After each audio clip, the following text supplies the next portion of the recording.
આટલી પ્રચંડ બહુમતી હોય તો 5 વર્ષ પૂરા બી કરી શકશે ને ગમે એને કાઢી બી શકશે ને નવાને બનાવી બી શકશે ને ફરી પાછું એકવાર બી હજી 6 મહિના પછી બી ફરી કરવું હોય તો એ લોકોને કોણ રોકનાર?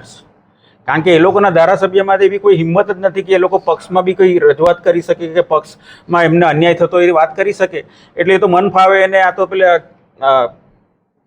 ચોપાણની રમત જેવું છે કે ઘોડાને ઉઠાવીને આમ મૂકી દીધો અને હાથીને ઉઠાવીને બહાર કાઢી દીધો એના જેવી વસ્તુ છે. એટલે આમાં કોઈ એમાં લોજિક તો કોઈ આમાં ચાલવાનું નથી. ને શું નામ નીકળશે તમને બી ખ્યાલ નહીં હોય. એવા નામો પણ મંત્રીમંડળમાં આવશે ને કદાચ મુખ્યમંત્રી બદલાઈ જાય તો આમાં આશ્ચર્ય આમાં જેવું નહીં હોય.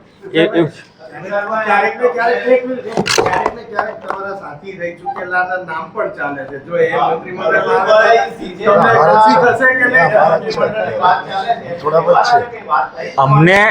અમને આનંદ એટલા માટે થશે કે અત્યારે બી અડધું મંત્રીમંડળ તો અમારું છે જ.